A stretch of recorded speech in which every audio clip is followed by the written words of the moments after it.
to Ronaldo!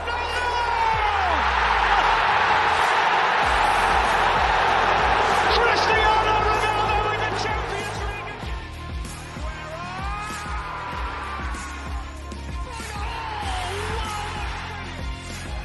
Salah! You'll never see anything like this ever again! So watch it! Drink it in! Good evening, or shall I say good evening. What a turnaround for Aston Villa under Unai Emery. It has been a while. We're going to get into that, their big win over Newcastle at the weekend. And we're going to talk about everything, really. It's been a couple of months. I hope that everyone has been doing okay. Needless to say, I haven't picked this timing well. What a season Arsenal have had, but it could be slipping out of our hands. Make sure you do smash that like button when you tune in and hit the subscribe if you haven't done already. We are back in business. Once again, I'm joined by Dale and my very good friend, Locks, Leicester City fan. So we're going to be talking about that, the relegation battle, top four. Yeah, it's good. It's going to be an interesting conversation. Everything is heating up and Liverpool might squeeze into top four. But first of all, I'll go to you, Dale. Nice facial expressions there. How are you doing, mate? You all right? Yeah, I'm good, mate. I'm good. Finally got a decent performance to have a chat about. Yep. It's taken us till now to actually have one. So I know. This is what perfectly for you. Barring the Man United result, it's been a long season. Yeah. That's the only, I think that's the best of a bad bunch. The 7-0 win. But yeah. Believe it or not, we haven't actually won a game until yesterday since that result. That's mad. Mm. Oh yeah, because didn't you lose to Forest the week after? We've just lost. You lost to everyone. Lost to everybody. Standard. Locks, how are we, mate? It's been a while. Obviously, we've been talking off air. I know we're going to get into the nitty gritty of how Leicester are doing this season and multiple others, but other than that, you're right. Yeah, well, good, mate. I mean, thanks to Liverpool for smashing Leeds. That was help. Yeah, that was helping Leicester a little bit. So, yeah, it's not been like Dale said, it's not been a great season. So, yeah, but you know, it happens, swings and roundabouts. You know, ups and downs in football, and hopefully Leicester are dewing up in the next few weeks. So, yeah, we'll see. Yeah, I mean, there's been some big results. Yeah, like you can see at the bottom. I think this weekend was just one of them where it was Arsenal's to pounce at Chelsea losing, Tottenham losing. And I thought, you know what, let's get a hat trick. 2-0 up at half time and we go and bottle it. But I want to get your thoughts. Locks, I'll go to you first, actually, because at the start of the season, Aston Villa were at a very bad situation. Down in the dumps under Gerrard. Unai Emery's come in. He's done a good deed. You know, he's back in the Premier League, showing what he's good at and why he was brought in at Arsenal in the first place. Didn't quite work out there. What's been your thoughts on them this season? Well, I mean, you know, they've clearly had a bounce. Obviously, they were in a shocking position when Gerrard was sacked, and I mean, I watched them at the King Power a couple of weeks ago in our first game without Brendan Rodgers, and they didn't even look that good, to be fair. Like we were bad, but we made them look decent. But fair play to them. I mean, 6th place for Villa. Like, I don't think any Villa fans expected that. They've completed turnaround. They've won 5. They've won the last 5, haven't they? They've won. All of the last 5 I think games. Ollie Watkins has got about 8 in them. Yeah. And I keep leaving him on my bench on FPL, which is just shocking. That's criminal, that is. But yeah, mate, it's fair play to them. That's what I'll say. I mean, you know, it's really hard for Leicester fans at the minute, like looking at these teams like Villa, Brighton, and Brentford doing what we did. You were above them all last season. Yeah. we they're doing what we did. You know, they're breaking into that, you know, top 8, top 6, and so it's a bit bittersweet. But yeah, I mean, I love it when when a team breaks in into the top 8 that shouldn't really be there, because it means the downfall of one or two of the traditional big 6, and it looks like it's Liverpool and Chelsea this year. So no offense there, mate, but yeah, it's nice to see if you're not one of them teams that are dropping out, obviously. Yeah. I like an underdog. I just think sometimes it can go to waste. That's the only problem. What I wouldn't want is for Villa to jump into that situation where they're a Europa League or a Conference League, and they go out at the group stages, because then it's a case of like, okay, you're punching above your weight. But yeah, huge credit to him. I think Villa have got the team for it though. That's the difference. I think they've got a good midfield with Douglas Luiz and John McGinn. But and they got a good manager as well. Like he's a good manager. That's the thing. Unai Emery has done what I think a good manager would do with that squad, though. I think they've got the tools, and you just need a man behind it. That's the difference. Whereas Steven Gerrard, I think he was just maybe not the right guy at the right time. He was the wrong guy at a good time, because Villa have everything. I think they've got all the tools you need. I think John McGinn, Douglas Luiz, Jacob Ramsey, he's promising, and even their defense, it looks good. It all works on paper. You just need a man to put it together. But Dale, I want to get your talk on Villa. Obviously, a big win over Newcastle. Going back to that comment earlier where I said an underdog, and perhaps next season they might get a bit of a wake-up call. Do you think they've got a team that can maybe compete like a West Ham are doing in the Conference League? So obviously they're still in that. I think if you remember back when we did this at the start of the season, I picked Villa to finish in the top 6. Yeah, I think you did actually. Yeah. And I said that looking at their team on paper, I didn't see how he could get it that badly wrong. But obviously, for one reason or another, it didn't work out for him. But like you say, they've brought in a manager who's a good manager. I think people sort of frown upon him because of the way it ended at Arsenal, but don't forget it's different levels. Villa are not expected to be fighting for titles or Champions League. If he can get them in the top 8, pushing for the top 6, he's done a brilliant job, and that's probably his level. And he's been in the league before. He knows the league. He probably knows a lot of them players, having played against them when he was manager of Arsenal. And I think it was a shrewd move, really, because a lot of the big names that are bounding around at the moment, or managers that have been sacked or available, probably nobody would have even thought that Emery would have been a target for him at the time. It was a bit of an eyebrow raiser for me that they went and got him out of Villarreal, and he went so quickly. So they obviously pitched him, a proposition that he couldn't refuse. Obviously, this season's a free hit for him. It doesn't really matter where they finish now. They're not going to get relegated. He probably would have been tasked with getting them into the top half of the division. He's done that now. I don't think I think the lowest they're going to finish is 10th. Ollie Watkins is a player that obviously has been sort of hit and miss since he joined Villa. He's had little spells here and there where he goes on goal scoring runs, and then he has barren spells. But Unai Emery's getting the best out of him. He's getting the best out of Buendia.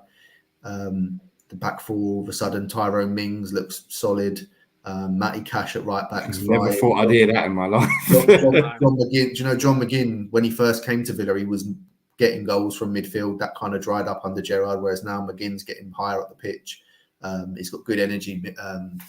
McGinn, I think Douglas Luiz understands his role now, which is just to sit and defend and pass the ball to the better players. Jacob Ramsey, another one who started off with quite promising under Gerrard, but faded away around Christmas time. So, like I say, you look at Villa on paper, and they're a decent side. And I remember back in not that distant past, where Ashley Young was sort of in his prime and Stilian Petrov, and they were pushing for that top 6 in that sort of era. So I think Villa will be more than happy with just being in the conversation at this stage of the season, considering the first half of the season, how bad it was for them to be where they are now. They must be absolutely pinching themselves. Yeah, exactly that. I mean, for me, I feel like Unai Emery was. I thought it was a big job in his hands because of where they was at, but it's kind of worked out well because other teams have obviously fell off the hurdle. And then it's been like not even just yourselves and Chelsea and things like that. I'm not sitting here digging, but even other teams such as Leicester, you never thought you'd see them fighting to survive, considering. And then it's all worked out well. And the fact that Ollie Watkins is really starting to shine and show his capability proves what I think the biggest thing he's done is he's just took them back to basics.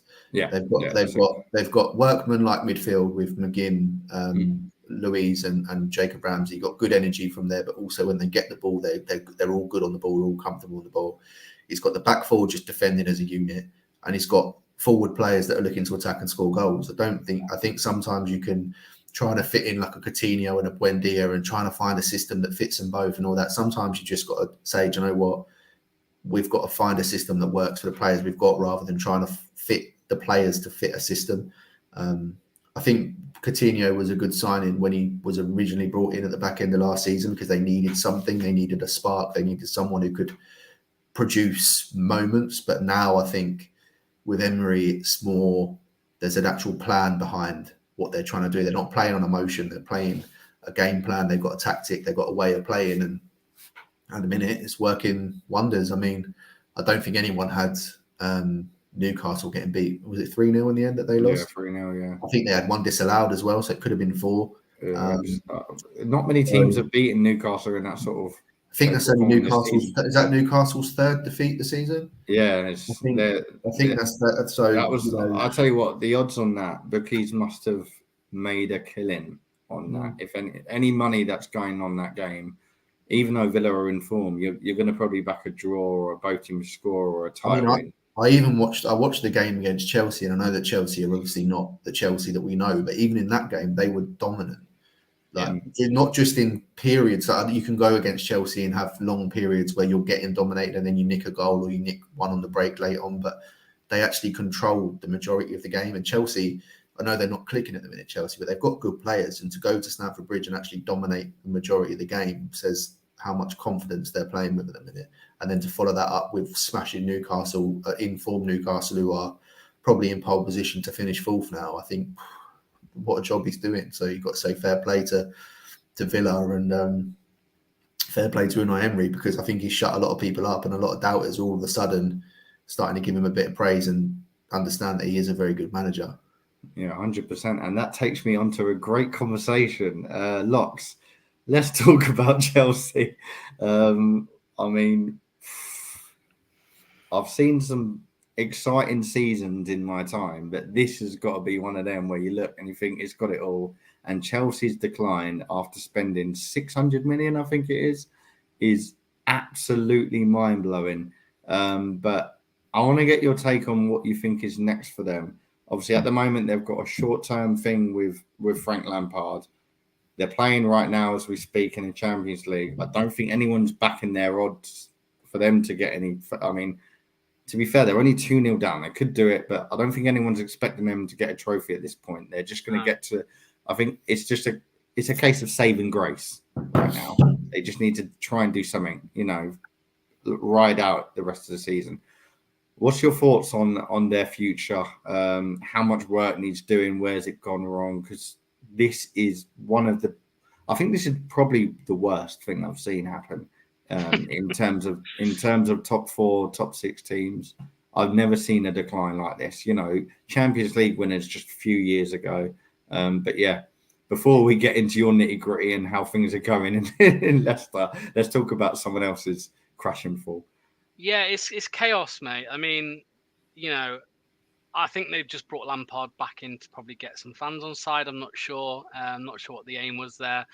I'm hearing. Well, I think a lot of us have heard that they want like a long-term project with the next manager. Wasn't that what Potter was for? Wasn't Potter meant to come in and and build a squad and not build a squad, but start a project, long-term project, and you look at someone like Luis Enrique come in, or I don't know who else. Are they still linked with Nagelsmann? And 3-4 poor results on in a row, and like they're probably going to lose the job. And there's just no helping.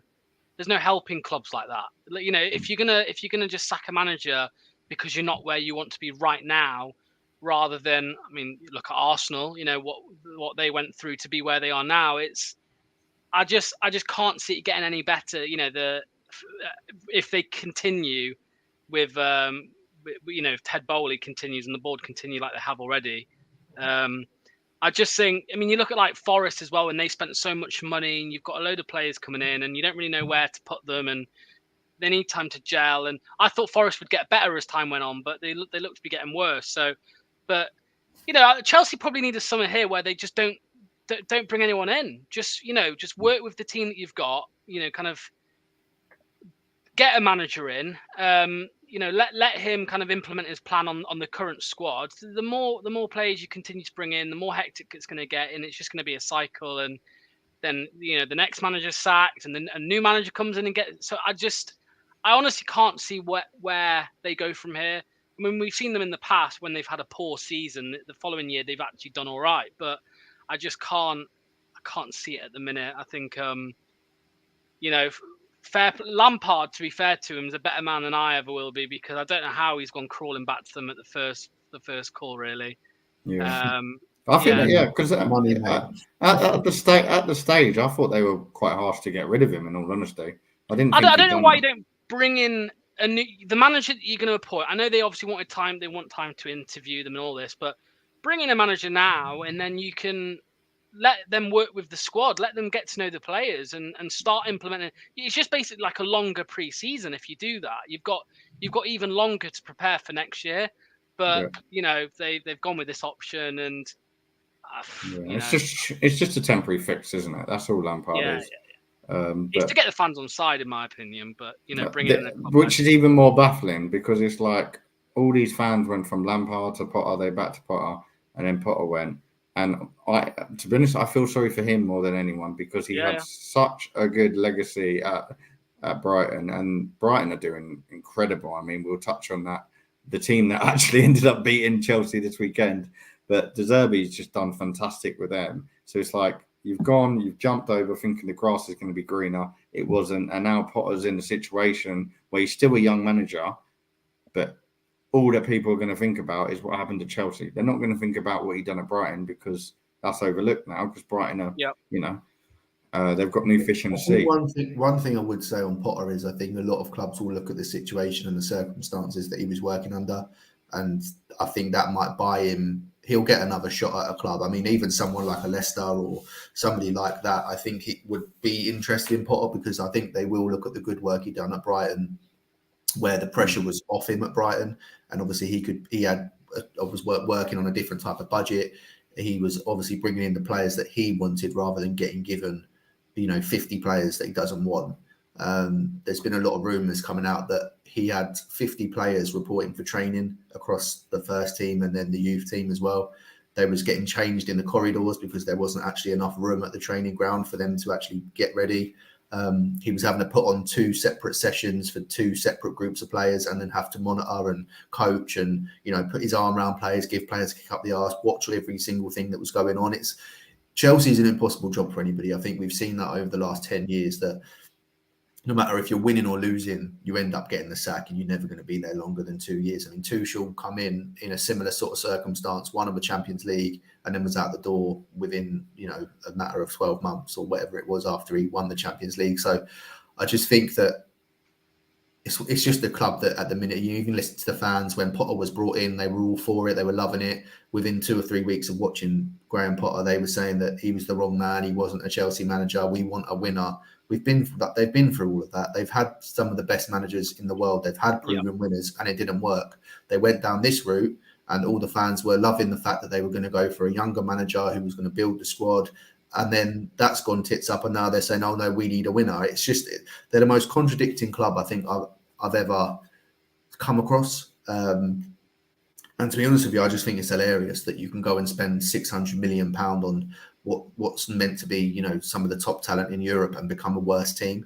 And I think it just shows that teams like Brighton, teams like Brentford, teams like Villa, if you can if you recruit, it's not about spending millions and millions and millions. It's about, you could spend 50 million on 5 players that are 10 million each, but may make you a hell of a lot more of a better side. And I think that clubs like Chelsea, I think the top 6 especially, look at someone like Mitoma, for example. He cost Brighton £3 million. He's probably arguably the most informed winger in the league. But if a Liverpool or a Chelsea or a United signed a player like Mitoma for £3 million, from a club point of view, that would be looked at as, it would be a negative buy. Yeah. The fans wouldn't like it. And this is it. And this is what frustrates me the most about Liverpool and the bigger clubs, is that they think that because they buy a player for 80 million, that makes him a top player, when realistically, that Mudryk, who they bought for God knows what the final fee was, he's probably a 20 million player. 75, 100 mil, because we bidded 75, they bid 100. If you look at it, Matoma, 3 million, what a season he's had. Mudryk 75 mil. I get that he's only been here since January, but it does wind me up a little bit. And I just think that Chelsea, they went down this approach of trying to buy their way into the Champions League, and it's gone awfully wrong. And to be honest with you, I think every other club looks at Chelsea and just thinks, serves you right. I don't think anyone has any sympathy for them. They've been doing it for the last 15, 20 years. All right, they've been successful, and you have to give them credit for that. But at some point, it's just getting laughable, and I'm quite enjoying it. Yeah, I mean, Kev has got it spot on here. No structure, buying without a plan. If this was a normal business, Chelsea would be looking at bankruptcy. Absolutely spot on. I think as well. I think as well. Just on Potter, I did feel sorry for Potter, because I think any manager, I think if you ask any manager that they want to be able to bring in the players that they want, I don't think any manager likes working on this premise where you get given a squad of players and your job is to improve them. There's this narrative that every manager needs to improve players, but not all managers are like that. Some managers will leave their coaching team to do a lot of the on-field stuff in training, and they'll deal with the man management side of things. And I think sometimes someone like Potter, he's probably not a training ground manager. He's probably more of a motivator, somebody who can get the players on side rather than someone who can work with a player and make them a better footballer. That's what you bring in the coaching teams for. And I think there's this narrative around Potter that he's supposed to be this world-class young manager, when really and truthfully, he's still learning his trade. You know, he's managed at a good level, and he's done good. He's punched above his weight. He's done really good with a team that shouldn't be doing as well as what they did. And Chelsea was just too much of a job for him. The thing is with Chelsea, you have to win. Like it's like you can't. It's not like with Liverpool. Champions League winners club. You have to win. If you finish fourth at Chelsea, it's seen as a failure. Whereas a club like even Liverpool to a certain extent, and Arsenal, you can have an off season if you can see the end goal, if you can see what they're trying to do, and that's why Arteta had the time. That's why Klopp was given time. That's why in a certain Brendan Rodgers was given time. You know, these managers are renowned for making players better. I don't think Potter was ever that. I think Potter's always been somebody that is. He's a good man manager, and I think he can work with the players that he wants. But if you're giving him 10, 15 players that he doesn't want, how do you expect it to end? It's madness. It's just going to be a reoccurring problem, isn't it? It's just going to carry on until Chelsea's culture. They need to change this culture, and they need to, like you say, find the man that they want, give him the time, get rid of the dead wood that they don't want. The players who don't want to be there, like Ziyech, people like that, get rid of them. Just get them out the door now, and sell them at a cut price if you have to. Just get them out the door and get your base of your 20, 25 players that you want, the manager wants, and say, right, we're going to start from now, and we're going to build, and we're going to only bring in the players that you want. He might turn around this summer, whoever the manager is, and says, look, I don't need anybody. I've got my 25. I'm going to work with these. But I think from Chelsea's, the outside world looking in, they have to be seen to be spending money, and I don't think it's the right way to do it. I was going to say as well, it's going to be an interesting dynamic now in the summer with Potter as well, with him being out of a job, because you know, you're probably looking at his level. The next job he walks into is probably going to be, you know, kind of lower half of the Premier League table, I would imagine, because the top half probably aren't sacking the managers. And you know, if you've got teams like Leicester or Leeds, you know, Everton, if their managers, if they stay up, so you've got, let's say, Sean Dyche at Everton, or if you've got Garcia at Leeds, if they keep them up, but they know Potter's out there available, you know, do they pull the trigger and go for him? Exactly. I was watching a Leeds, Joe Wayman, Joe Football Show, his channel the other day, and he was talking about the same thing, saying, you know, he'd feel like a snake getting rid of Garcia if he keeps them up, but Potter's surely too good to turn down, you know. So it's going to be an interesting one in the summer. What happens with Potter? I know Leicester went in for him as soon as they sacked Rodgers. Obviously, they sacked Rodgers on the Sunday. Potter got sacked on the Monday, and then we were in for Potter on the Tuesday. And Potter said, you know, no, I need some time out. I think Potter might wait to see who actually stays up and who goes down. I think that might be his thinking. I think like a Leicester, he might be thinking, I don't want to get sacked from Chelsea, take over Leicester, not keep them up. And then I'm the manager who then got them. I got sacked by Chelsea and Leicester, relegated in one season.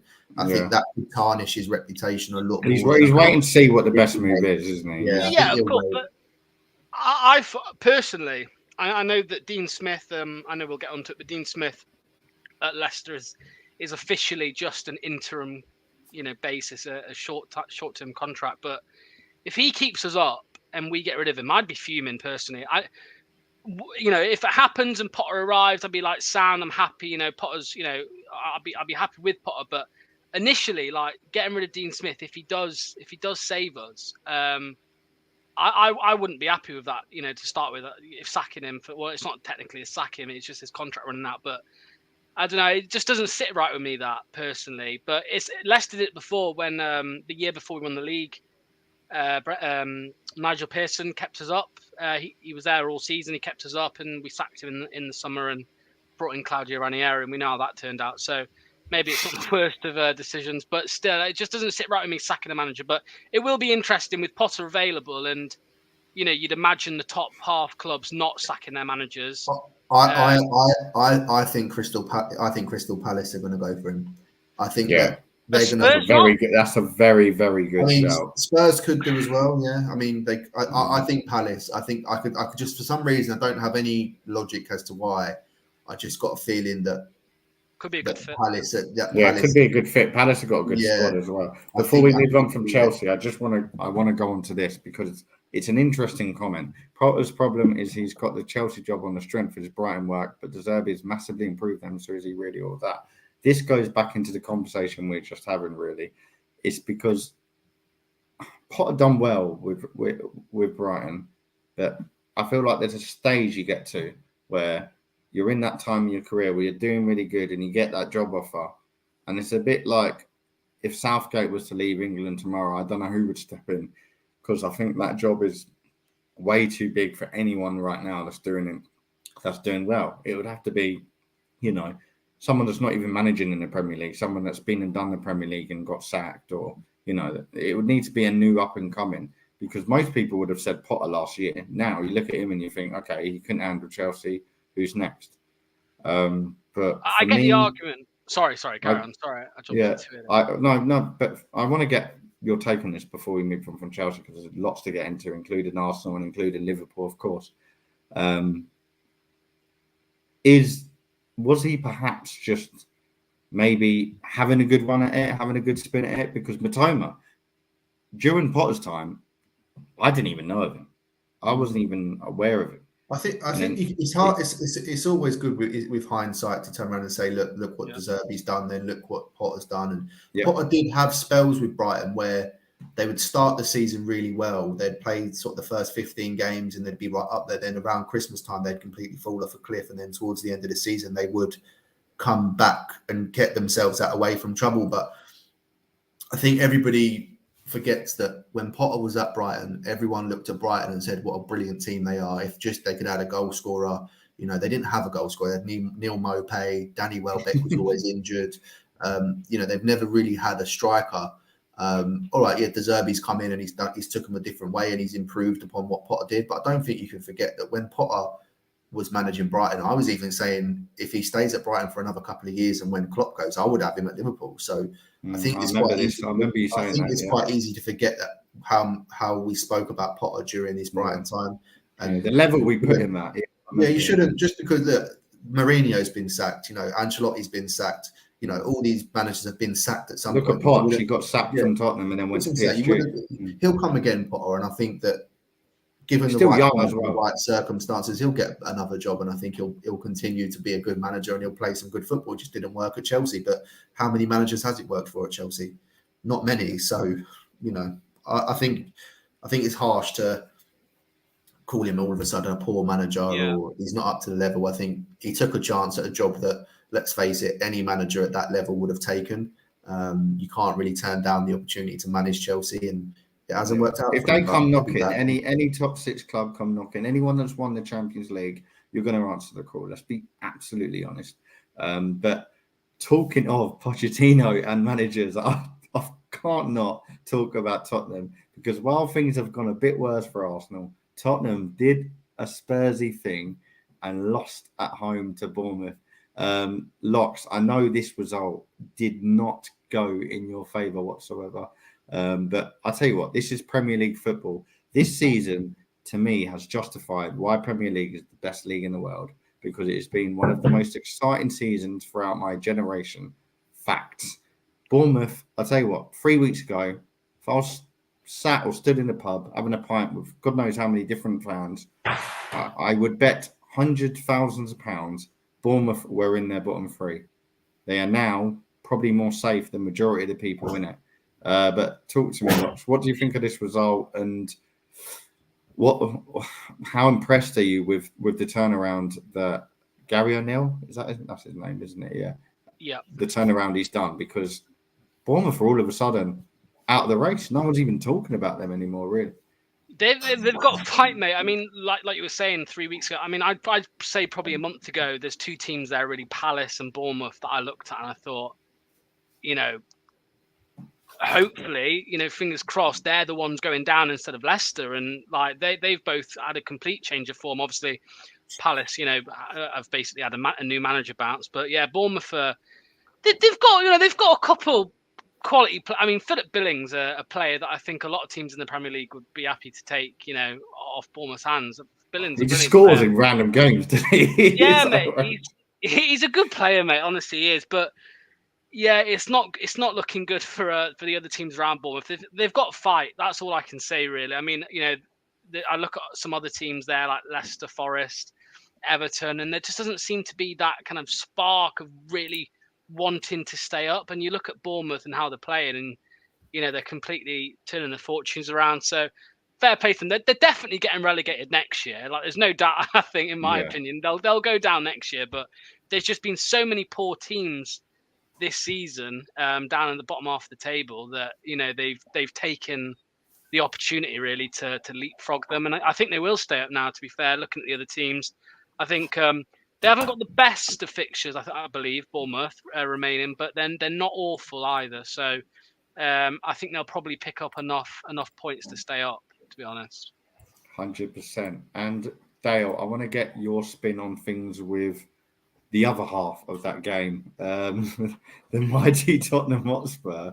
I mean, just when we thought Chelsea were doing bad, Tottenham just decide to go and try and meet their match. They have Harry Kane. You've got to give him credit, because he's broke 2 records this season, and he's one of them being in the Premier League. And if it wasn't for him, I mean, I put him in my Premier League team of the season, and I'm an Arsenal fan. He's scored a stupid amount of goals for a team that at the moment, they're not in any sort of, competitive situation. But where do you think they go from here? Because he's going to have a lot to think about in the summer. There's got to be the conversation of, I'm getting into an old age. Am I going to win a trophy in my career? Heung-min Son, he's not really clicked into gear like he did last season. He's also on his way out potentially. Where do you think Tottenham on the right? What track do they go down? Do they perhaps need a season out of Europe? Is that the right thing for him? Because they're still in a top 4 competition. I don't think they'll get there, but they might end up in a situation of Conference League or Europa League, which might be worse for them. Tough one, Tottenham, ain't it? I'm not entirely sure. I think they've, a bit like Chelsea, they've tried Mourinho, that didn't work. They've tried Conte, didn't work. They sacked Poch after he arguably probably gave them the best maybe 2 seasons that Spurs have probably ever had in the league, taking them to Champions League final as well. I don't know. I don't know how you break the Spursy voodoo. I'm not sure how, because it seems like they're a very weird side. They win the games that they shouldn't, and then they lose the games that they should win, but they tend to, and then be sort of indifferent in between. I'm not too sure. Honestly, I don't know. A lot of the fans want Poch back, but then again, he left for a reason. Please. He didn't get on. Him and Levy fell out, and they didn't get on. They've tried, the so-called winners, Mourinho, Conte. That's finished quicker than it started. I don't know. Maybe someone like Potter is the answer. I think they're going to push their luck out for someone like Nagelsmann. But again, if Kane leaves in the summer, all of a sudden that, where do they get another striker who scores on 30 goals a season? Because they're not around. You can't just pick them sort of strikers up all the time. I think Kane will probably leave this summer. I think he'll probably end up at Man United. I think that's probably going to be his best. I think Man United are almost waiting for him. You know, they've signed with their course with the view to get into the summer, and then I think they'll go big for Harry Kane. That's a very good take, by the way. I didn't think of it that way. Weghorst was an odd I don't know. I honestly don't know the answer for Tottenham. I think they've got on paper. I think they've got a good side. But again, I think a lot of the fans will probably say that they haven't invested well enough. A lot of the players they brought in probably haven't been good enough. I don't think Benton Cause really pulled up that many trees. Davinson Sanchez has been a car crash since the day he signed. I think, you know, they're still holding on to the fact that Son, we've seen the best of Son. I still think he's a brilliant player, but I think we're going to start to see his numbers just decline now. He's just on that downward slope. He's into his 30s now. So I think it's a hard one. But I think first and foremost, a bit like Chelsea, they need to get the manager appointment right first. Yeah. They need to find somebody who's going to... I think the biggest thing for Tottenham is that I don't think Tottenham mind so much if they're not... As long as they're in the top 4 race, you know, getting to the end of the season and they're fighting for the 4th spot, I think they'll be quite happy with that. Obviously, if they can go on a few cup runs as well. I just think that they need to find a manager that's sort of... I mean, it always sounds stupid given the way it ended with Leicester, but a Brendan Rodgers, you know, he's proven with Liverpool that he's almost won a title with Liverpool. For 2 or 3 years, Leicester were, you know, punching well above their weight and they were in that top 4 conversation. All right, he didn't manage to quite get them over the line in it, but they were well in the conversation. Obviously, Leicester have had their own problems this season and it's finished kind of sour. But I think Brendan Rodgers would actually be a pretty good appointment for Spurs. You know, he's used to working. Was he not linked? He was linked to them, wasn't he? I think he's been linked with them a couple of times, to be fair. Yeah, the last 2 times Spurs have sacked managers, he's been linked. I think, you know, he's not going to get a huge budget, and I think that will suit him. I think he's a proven manager that he's the opposite to Potter, and I think that he would improve players. You know, we saw it at Liverpool. You know, he improved the likes of Sterling, Coutinho, you know, Sturridge, people like that. They all come on leaps and bounds under him. I think he's improved a lot of players at Leicester, even though I know that it's finished the way it has with Leicester. But I think Maddison's grown into a different player since he joined. I think there was a period where Harvey Barnes was probably one of the most informed wingers in the league.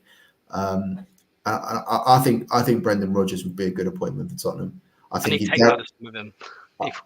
I think he'd guarantee him a top 6 finish, and I think that's all Spurs can really hope for at the minute.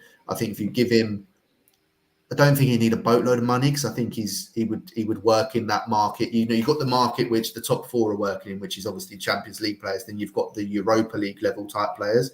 I think they're the sort of players that he would obviously look to bring in. If I was a Spurs fan, I think that's who I would want. Someone like Brendan Rodgers.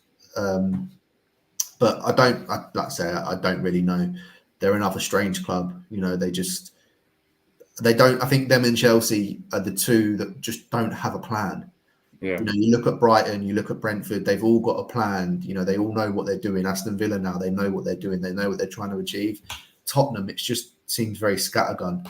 It's, let's get this person in because we have to win a trophy. But we haven't won a trophy for God knows how long. So why don't you Conte's here to win trophies. I remember that one. But just bring it. I think they just need to bring a manager in, give him 2 or 3 years, get out the players he doesn't want, get in the players that he does want. You know, Tottenham aren't going to be shopping in, the top shops in terms of the transfer market. Get them an identity more than anything. I think the Spurs fans will be quite happy if they can see what they're trying to do. But I mean, listening to Spurs fans who I know, they just say that there's no plan, there's no patterns of play, there's no tactic. It's just turn up with a bunch of lads and let's hope we get a result and hope that Harry Kane scores a goal that wins us a game. Let's move on from talking about that toilet anyway. They're far down there. But yeah, I think Kev's got it spot on. Spurs' most important appointment is a director of football to sell Kane and get the rebuild right. Yeah, I mean, what are you going to make for him this season? You're going to make a lot of money. England's top scorer, Spurs' are top scorer of all time. You know, strike while the iron is hot. Get the money in, and I think he's only got 12 months left on his contract after this year, though, doesn't he? Or is it 2 years? They're going to get less money from than they would have last year. I think Man United get Harry Kane for anywhere between 70 and 80 million. That's ridiculous. Generally, he's going to be 30. He's going to be 32 next season. That's ridiculous. Bearing in mind the money we've seen, and I mean, you've only got to look in the Chelsea squad to see players that have been bought for more than that are far less experienced, far less proven. So if that is the case, then my God, I mean, I'll hear it to the cows come home because I'm an Arsenal fan. I think if they don't get top 4, which I don't think they will, I don't see a world in which Kane can stay anymore. I think he's given them everything and more that he could, and I think now he's just got to go. Do you know what? As much as I'd love to win a trophy with Tottenham because it would mean more, but if he's that ambitious about trophies, then he's just got to go. It's like what's just been mentioned as well. It hasn't just got to be Premier League. I mean, someone like Bayern Munich could do with a striker. I could see him going to someone like Bayern haven't got a striker. You saw that when they lost to City the other week. He wants that record, though, don't he? That's the thing. He wants the Premier League. I think he's got to decide whether he wants to be a one club legend, where he's someone like like what Gerrard did, or someone or Letizia, where you're going to stay at a club because you love the club, but that means you might not get a trophy. Or does he decide that actually, no, I need to finish my career with a Premier League title or an FA Cup or a Champions League or at least another try at a Champions League? I think that's what he's got to decide this summer, but we'll wait and see. He should have just stayed at Leicester, shouldn't he? He would have had two major trophies. Yeah. He'd have had the FA Cup and the Prem, domestic double. But yeah, some other big results at the bottom, especially. We're not going to try and go into every game because we'll be. Let's get onto your mob. Come on, then. Let's get onto your lot. Let's stop beating around the bush. Come on. Talk to us about Arsenal. Come on. All right. What are you feeling? I mean, in my eyes, it's done. What's that? You won it? No, I think the title race was. I think it got to last Saturday afternoon. I was having a very good conversation actually with one of my colleagues my old colleagues, but he's now a very good friend of mine, Ernest, and I go to almost every game with him. And he said, "What's your thoughts on tomorrow?" And this was prior to the Liverpool game. And I said, "Look, it's Anfield. We haven't won there in stupid amount of years." And I said this on Kev's in the chat now tuning in. I said this on his channel on LFC Day Trippers, and they always invite me on every time we play them. So massive big up to them. And I said we have not won at Anfield in a long time. We haven't even got a point there in like 5 years. We haven't won there in God knows how many more. I said I'll take a draw right now. Yes, first half we were 2-0 up, but things could have really gone south. I mean, Ramsdale had the best game of his life in that second half. And if that weren't a position of him saying, "I want to be England number one," I don't know what it was. He was magnificent. There was 2 or 3 saves, which I think people said, "Oh, that's a really good save," when it really wasn't. It was a poor finish from Nunez. Konate should have scored. The Salah save, I'm baffled if that doesn't get save of the season, because I'd love to know what is better than that. It took a deflection and he still made a heroic save. There was an opportunity where Martinelli should have squared it to Saka. It was a poor pass. The doors swing both ways. We could have won, you could have won, but the point is good.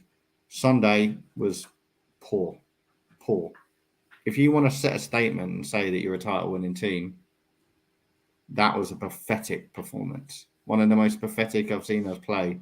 The second half was, I think, abysmal. I think the first 20 minutes was good. The other 70, we didn't even look like we wanted to do it. We're 2-0 up. You go and you get the third goal and you see it off. We didn't even try doing that. Gabriel was doing his best version of Rob Holding on a bad day. I mean, it was like, it was absolutely awful. I was generally baffled at how bad Gabriel was, because everyone would probably say he's been one of our best players this season. I'd put him in the best centre-backs of the season, in all honesty. Him and John Stones are right in the middle. Saliba's been good as well, but I think the problem is when Saliba's not there next to Gabriel, he makes so many errors, and he's done it. Do not think that this is what I was about to say. I think that Saliba makes Gabriel a better player. I mean, I personally don't rate Gabriel as a centre-half.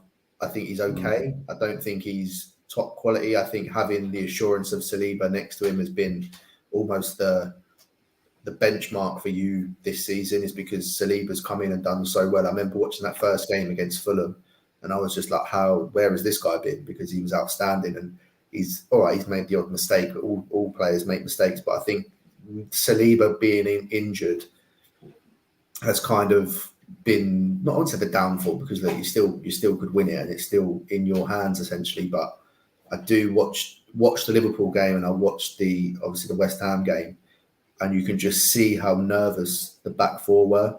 I'm very surprised that he left Zinchenko out, because I think Zinchenko is the type of player that for me, this is why you bought Zinchenko, someone who's been in the title races before. He's a winner. He knows what to do in them sort of pressure games where you're under the cosh.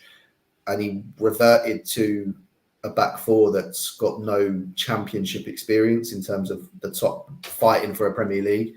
I felt like you needed a Zinchenko on the pitch, like you needed Jesus on the pitch to, when you come under them sticky moments, when you're under the cosh, to just calm everyone down and get on the ball like he does and make a few passes. I felt like as soon as West Ham got that goal back on Sunday, you could see the Arsenal players, it just showed a lack of experience. That's all it was. They're a young side. They've not been in this position before. They didn't really know what to do. And I think a lot of them, I wouldn't say they bottled it. Bottled it's not the right word, but I think a lot of them kind of went into their shell. They were doing things that they haven't been doing for the majority of the season. Just playing a simple pass. It was back to the old Arsenal of panicking, and it was like a hot potato at times, and players were just trying to clear their lines rather than play a simple pass out. And I think that it could go one or two ways, this result. I think it's either going to give you a kick up the arse to focus again, and you've been in that situation now. So if it does happen again, you kind of know what went wrong. And I'm hoping,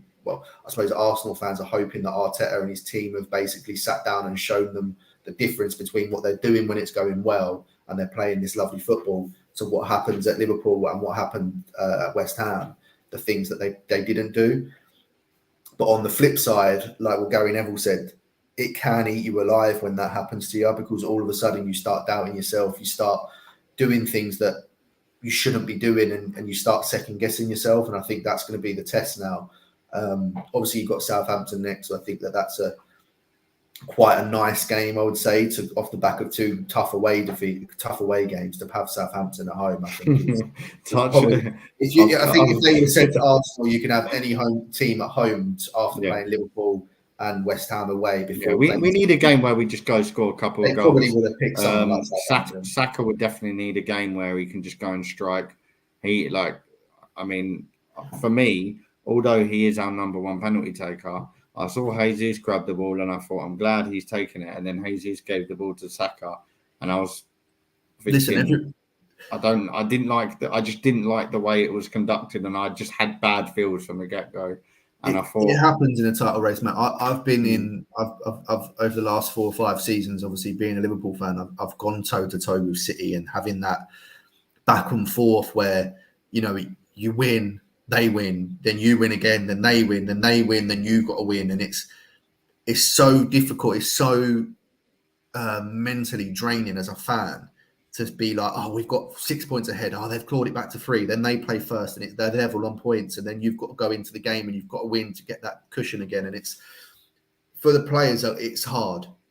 Yeah. Liverpool failed in the first attempt that we tried it with them, and we fell just short, and then we done it the next year. So maybe this is, if you don't win it this season, maybe, like you say, you've been through it, and the players would have been through this title race. And if you could just take it to the last day or the game before the last game, that will, regardless whether you win or lose the title, I think that just that experience of going through it next season, you'll know it'll be a completely different. If you can start like you did this season and go on that run, I think that will be, better for it. Arsenal will be better for it. So I think the thing is as well, we've been put on such a pedestal now. Like you've seen today, all the social medias.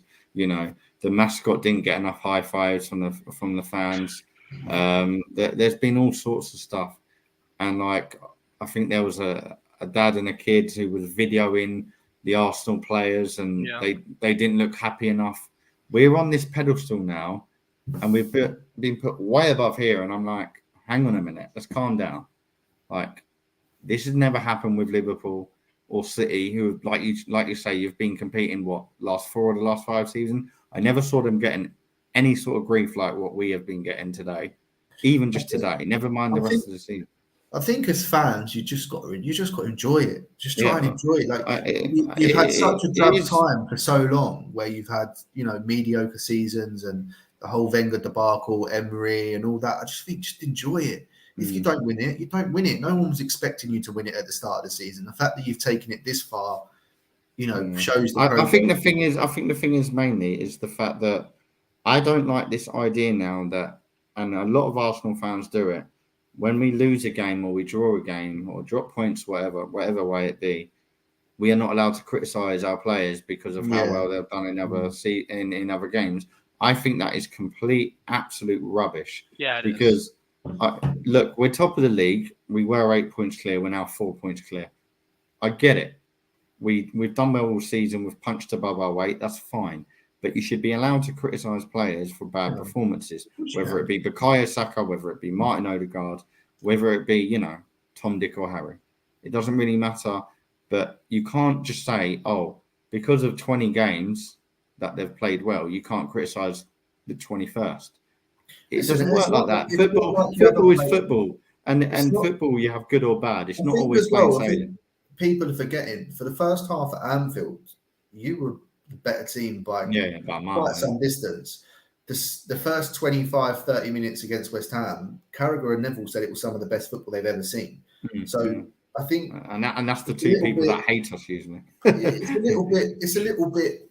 Listen, title races, how many title races over the years have we seen where this happens? It's normal. It's not a bad result. You haven't lost. You haven't lost. You've gone away to 2 difficult away games and you've got 2 points.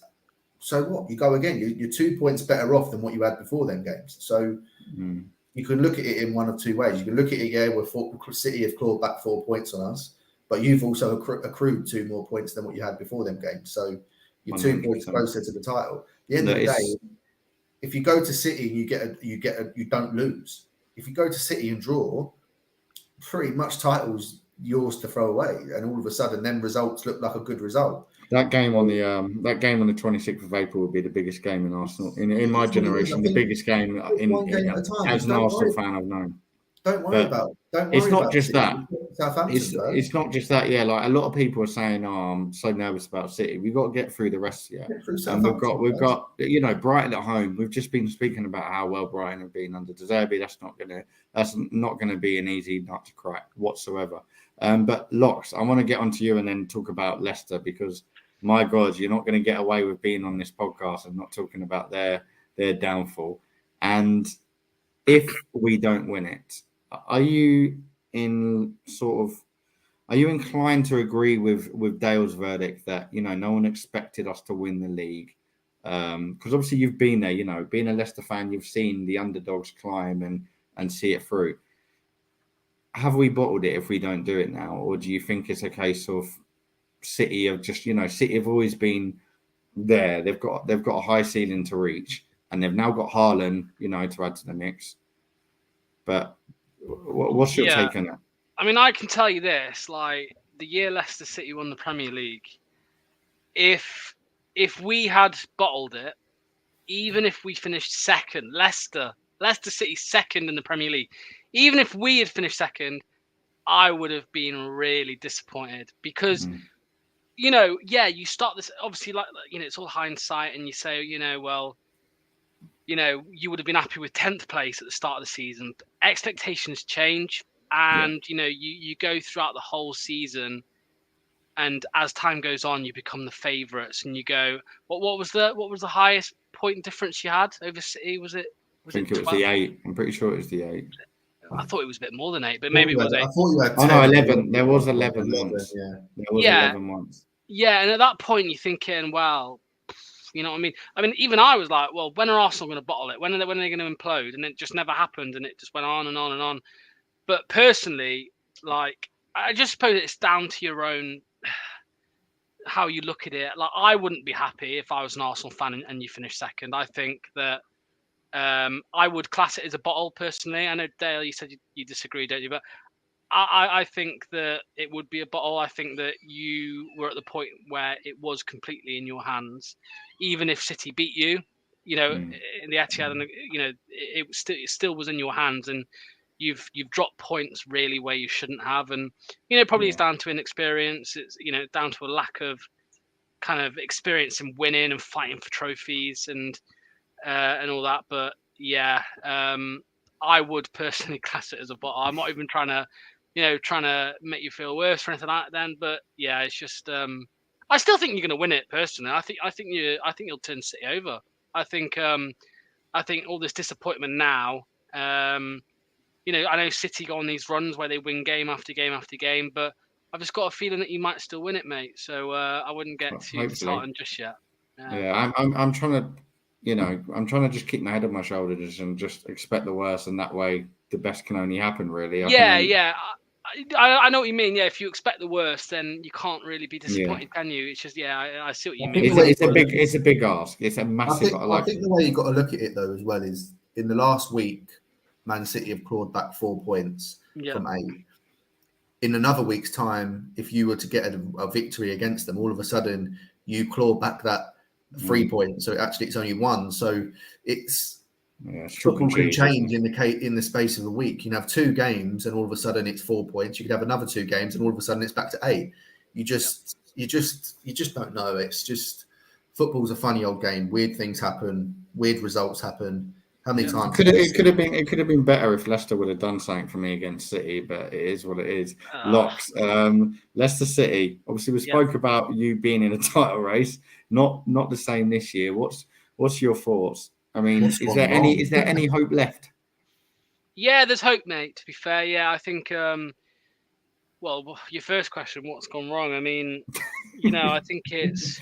Look at him. It looks like a sad geezer, doesn't it? Yeah, no, yeah. I mean, look, it's been a roller coaster. I think, we won the FA Cup in 2021. And then obviously we struggled big time. The club was massively impacted by COVID because of a big portion of our revenue comes from match day. And also the owners, the investment into the club comes from duty free, which obviously, was probably one of the biggest. Probably one of the most affected kind of sectors, during COVID. So airports were probably about as quiet as your concourse and stands are these days, I reckon. Yeah, exactly. Yeah, whatever. But yeah, mate, and I think that's it. We had problems with financial fair play as well. We had. I might be wrong here. I'm definitely close with it, but I think we had the 7th highest wage bill in the Premier League. Rodgers was the 3rd highest paid manager in Europe. I don't know if you knew that. So we spent a lot of money, mate, and we couldn't really. There's just the window of 2021 after we won the FA Cup, and then last summer as well. We couldn't really afford to make. I think with Leicester as well, they didn't have the assets to sell because of the likes of Tielemans is running down his contract. Obviously, you couldn't buy, so you couldn't really sell him because you couldn't buy. You had Maddison getting sniffed and linked with every club in sort of the top 6, top 8. Kasper Schmeichel was one of your main goalkeeper, one of the main sort of players for Leicester, saved so many points for them. And then, you downgrade to losing Danny Ward, and it's like that's such a downgrade as well. I think, Harvey Barnes' form's not quite been what we've seen of him before. Vardy keeps getting a year and year older, so the goals have dried up as well because they've never really replaced Vardy because they can't, because like you say, the financial fair play situation that they're in. So I think it's been they've been hit quite a hard hand, Leicester. Yeah, it's a culmination of a lot of things, to be honest with you. I mean, Leicester have always, pretty much every summer since we won the league, we've sold a big name, for a big price. So, it was Kante first time, which wasn't a lot, but for us it was at the time. We sold him for 35 million. Then it was Drinkwater. Then it was Mahrez. Then it was Maguire, the big one, 80 million. Chilwell, 50 million, and Fofana for 80 million. But that Fofana sale came so late in the window, we didn't really have a. Yeah, I was going to say you've had a big chunk of money your way. It's just not been seen go the other way, really, has it? Well, it was up until the last kind of couple of years. We sold we sold Maguire and we brought in kind of a bit of a gap between it, but we brought in Fofana. That was a decent for I think as well you got a third of the price that we sold Yeah. Maguire for. We brought Fofana in. I think you got to remember as well, these 80 million price tags, they're not 80 million up front. A lot of them are spread over sort of 3-4 years. And that, so in terms, when you look at it on paper, you go, oh, you've had 80 million for him, 50 million for him, 80 million for whoever. That's not what they've received up front. Leicester will sell the players to the bigger clubs and they'll structure it so that they financially get a decent chunk over the next 2 or 3 seasons. Well, Harry Maguire's transfer fee pretty much paid for our training ground. I'm sure you've seen photos of it before. The new training ground that we've been in for the last 18 months. So, that was obviously reinvested well. Yeah, but like I said, it's a culmination of different things. And I think we've stood still the last 2 years while other teams around us have improved. But bear in mind, we have brought players in over the last 2 years, but the problem with it is they are Brendan Rodgers signings. Now, I don't know if you saw my tweet then in the week. So a few things have come out this week that Brendan Rodgers basically stopped listening to the recruitment team at Leicester that have been there for years. So these are the people that brought Leicester: Kante, Mahrez, James Maddison, Ricardo Pereira, Wesley Fofana, and they stopped listening. He basically went a different route, and he brought in players like Yannick Vestergaard and Ryan Bertrand. That's a very big jump down. Yes, exactly. And Brendan Rodgers isn't completely to blame for Leicester's downfall, but he is a big part of it as well. He's very like going from Fofana and Maddison and those sort of names to sort of Vestergaard and Ryan Bertrand. You can't afford to make that jump in the Premier League because it is the Premier League for a reason. And while you're doing that, other teams are gonna shine. They're gonna do what they can and they can take it to their advantage. Unfortunately. And obviously the other question you asked me was, is there any hope? And I think there is hope now. I think we definitely got rid of Rodgers far too late. Rodgers will go on and he'll go to another club and he will have great times with another club, like he did with us. There's no doubt about that. But it was time for us, both to go separate ways. It had gone stale. Apparently only a couple of the players liked him anymore. Maddison's a big fan of him still, so I'm sure he'll walk out the door to Rodgers' next club. But it was time to go. It was probably 3-4 months too late. But because we have got rid of him, there is hope. I think we'd be pretty much relegated. If he had stayed, and I think we'd have gone down with him. So Dean Smith coming in, it's not a massively inspiring signing on paper, but I think it will be enough. I think we've got too good of a squad to not get a new manager bounce. Obviously, we didn't get it against City, but not many teams would get a good bounce against City.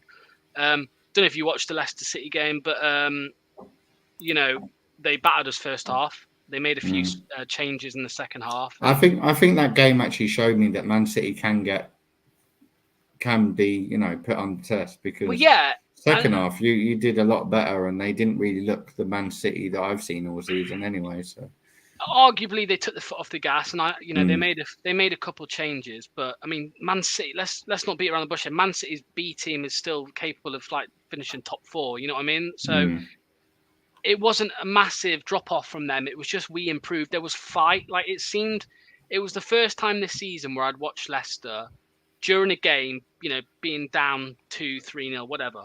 And actually, it looked like they'd had a kick up the arse and they were up for it. And so that was promising. Like I said, I think our squad's too good to not get a bounce. And I think, we've got Wolves next.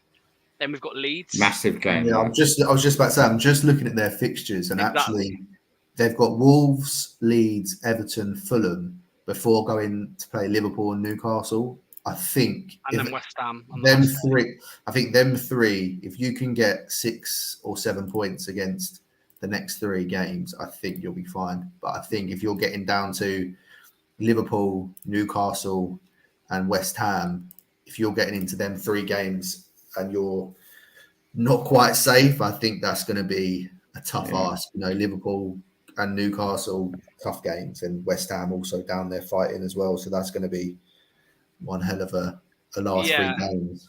Well, look at the last fix. Obviously, West Ham. Like, if it goes down to the last day, and cool, that could be Well, as big as I think that's anything. one good thing. I wouldn't back us, at mate. home. No, I wouldn't back us if it went down to the last game. Leicester have had a really big mentality issue for the last couple of years. Like, you remember, obviously, we finished 5th place twice. We were in the top 4 for like 90% of the season. Yeah, and both seasons it went to the last day. We had the first one we had Man United and we lost the heads. Johnny Evans got sent off, lost 2-1 I think, or 1-0. And then the second time it was against Tottenham. Do you remember? Then they did the rivalry side. They did like a final. I remember. Yeah, I remember. And Leicester Tottenham, and because I think I was in the pub and I joined in. Didn't you do something where you got loads of people on? They weren't even fighting for anything on that last day, Spurs. But we lost like 4-1. We got absolutely battered. So I remember that. Yeah, I think it's the worst thing that can happen. Go down to the last game and us have to get something from that. But yeah, we'll see. I mean, I'm obviously much more hopeful now that Rodgers is gone. Give us your predictions then, Lox. I want to get a top 4 in relegation. Yeah, go for it. I'm going to go Arsenal first, City second, United third, Newcastle fourth. I think most people would. But I will say, I know we've already spoken. Villa have a chance. Of that top 4. I think they have a small chance. That would be. I'll tell you what. Massive. Yeah. I would honestly say that Unai Emery deserves manager of the season if he he's definitely up there for that. If he manages to climb above your Newcastle, your Tottenham, and even Liverpool. Let's not forget, like Liverpool aren't far off, especially after the win yesterday. That was quite big for him. But Tottenham, Harry Kane's one of the biggest scorers this season. They've been up there. Yeah, they've got some poor results, but to jump above Newcastle as well, who have been amazing from 12th, that would be some doing from you. It would be mad. It would be mad. Yeah, I think you're right there with the shout for. And your bottom 3. Bottom 3, I think it all depends on this match day. So obviously Southampton. Bottom, I think there's no debate in that. It would be interesting though if they went on a little run, wouldn't it? If Southampton, that would spice things up. But I hope not. Yeah, I think they're down. But then I would probably, just because of the fixtures and how poor they're playing as well. Forest, I will go 19th. Yeah. The fixtures aren't great, and then I want to say. If Leicester lose this weekend, I will say Leicester will be in there. If we don't beat Wolves, I think the players will give up, and I think we'll be down. But I think we will win, and I think we will stay up now. I've had a change of heart over the last few days, so I will say Leeds. I think Leeds. They've conceded 11 goals in 2 games. Like they're not looking good, are they? So that would be a big confidence hit as well. That Liverpool match, conceding that many goals and because I think they lost 5-1 last week, and then they lost 6-1. Yes, it's bad. But same from you, Dale. Is he going to bat Liverpool? No. No, that's done. What, for top 4? Come on. No. Top 3. I do think City are going to win it. I really do. I just think that they're going to beat you at the Etihad, and I think that it will just be. It won't be a lot in it. I think it might be a point, 2 points, like they always seem to do. But I'm going to go City first, Arsenal second. I think United will get third, as much as it pains me to say it.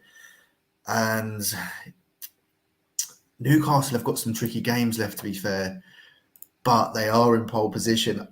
I'd love to see, if Liverpool don't get in, I'd love to see Brighton sneak it. They've got a 2 games in hand, 1 game in hand on Newcastle, and they're only, they're 7 points behind them with a game in hand. I think they've also got to play Newcastle as well, Brighton. I may be wrong in that, but I'm going to go for it. Outside shout Brighton for.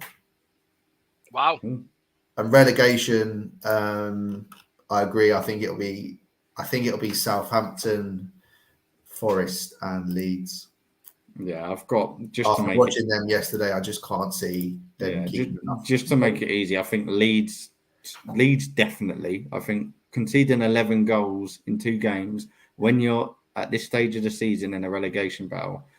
I just don't even think you deserve to stay in the league at this point because you're showing no fight. And Leeds have had some money behind them. They've got some decent players. I'm not saying they're the best of the bunch, but 11 goals in 2 games when you've got 7 games left and you're fighting for your life. I think as well, you look at the other teams that are down there, I think you can make a case that Everton will probably keep. Yeah, they've all got, Everton, Leicester, your Palace, they've all got better squads than I think that Everton will keep enough clean sheets and to keep himself up. Leeds just don't look like scoring a goal, really, but they just don't look like keeping the ball out the other end. And it's not just one. It's like you say, they're conceding multiple chances and multiple goals from them chances. I think they said that Meslier has now conceded his last 12 shots on target. The last 12 shots that have been on his goal. He's probably just lost hope, isn't he? Like, it's looking very bleak for Leeds. I'd love Everton to go down, obviously. That would be my dream if Liverpool can't do anything this season. But I do think that Dyche will keep them up. 60 goals for Leeds have conceded this year. Yeah, you don't stay up with that record. I was just looking. I don't know if you guys actually know Forest's fixtures. Liverpool, Brighton, Brentford, Arsenal, Southampton, Chelsea, Arsenal, Palace. So I just can't see them. No. Yeah, like I say, it's gonna be interesting. Yeah, it'll come down to the Everton game, which they won't win. Nah. Yeah. Because it will get to the Everton game and they'll need something. The thing is, I know that Forest have picked up some decent results along the way this season against some of the big teams. So they are kind of one of them teams that can just... Liverpool. Not been hard this season, has it? Robin Hood of the Premier League, still from the rich and gift of the poor. I think for me, I'd go the same bottom 3. I don't see how it's anything different from that, in all honesty. I'd love to see Everton go down because I've got certain friends that I'd love to see. I'd love to picture their face when it comes down to it. And to be honest, Everton only just survived last season. This season, the fact that they're still down there, I'd love to see it, but it's not going to happen. It'll be Southampton, Forest, Leeds. Sad. Look, I've always come on this podcast. We've not done one for 5 months, and I've always been honest. And I'm going to be honest now. I don't see Arsenal winning the title. I think Sunday was the nail in the coffin. I think we needed something from West Ham because I think Frank Lampard's throw of the dice this year is going to be against us. Chelsea is going to be a tricky game. We've got Brighton at home. That's not an easy, comfortable 3 points either. So I'm looking at them and I'm like, are we even getting 6 points out of them too? I don't know. And then you look at Newcastle away and City away. You know, they're the big fish in the pond. So it's a big ask. If we do it, then props to Arteta, but there's been too many occasions where we've dropped points. West Ham was just one of them. Southampton away was the real annoying game for me because I look back at that now and I think if we'd have won that, we're in a hell of a position now. Like the fact that we got a draw at Anfield has just helped us, but the fact that we drew at games like that and he makes such reckless substitutions that do not help our favour. Taking Odegaard off on Sunday before Saka, hideous decision. Saka had missed a penalty, was playing poorly, has done the last 2-3 games. Why keep him on? But yeah, I think City, Arsenal, United, unfortunately. But yeah, I can't see them slipping away from third, especially I think Rashford's back now from what I've been reading. So he's just going to come back starting as he was before. You know, he's just going to come back into business. And fourth, yeah, I think Newcastle would do it. Brighton, I'd love to. Because I think Brighton deserve it for the season they've had. I think Newcastle are one of them you looked at and you thought top 4 was a given, considering Eddie Howe's a great manager and they've built into the squad. They brought in Isaac. But yeah, I think it will pretty much stay as it is. But yeah. I'm glad we scooted over Liverpool's problems this. Yeah, you got lucky. You got lucky. There was so much to talk about, but don't worry. Hopefully you lose this week and then we'll talk about it again. But yeah, no, we'll just say on Liverpool. I don't think we will get top 4 because I think we've left ourselves way too much to do with not enough games left. But yeah, you ain't got the squad either. You've had so many injury issues. On paper, you look at our fixtures; they are very promising for us. Like looking at it just on paper, I would expect us to pretty much win most of them games on paper. Not given our form, forget the fact. Diego Jota back in business as well. This is what I said. We've got Jota back. We've got Diaz back. We've got Thiago back. We are starting to, I know we keep saying it, and we've had games like this before where we've done well and then the following game we've stunk the place out, but I do feel like there has been a shift in, it's just maybe clicking probably 3 or 4 weeks too late for us to get in the top 4, but I do think that we will have a proper good run at it now.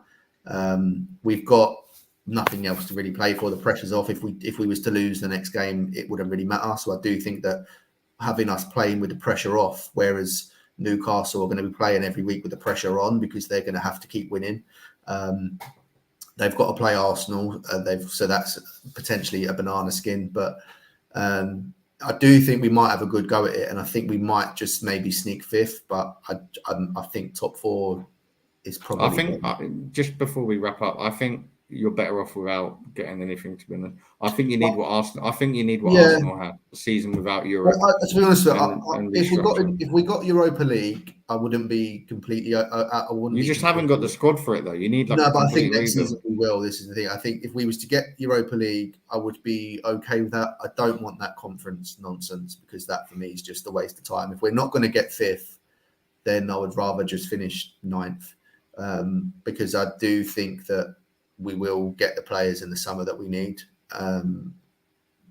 But yeah, I'd be okay with Europa League. It's there's some decent teams in that now. It's a lot harder to win than it used to be.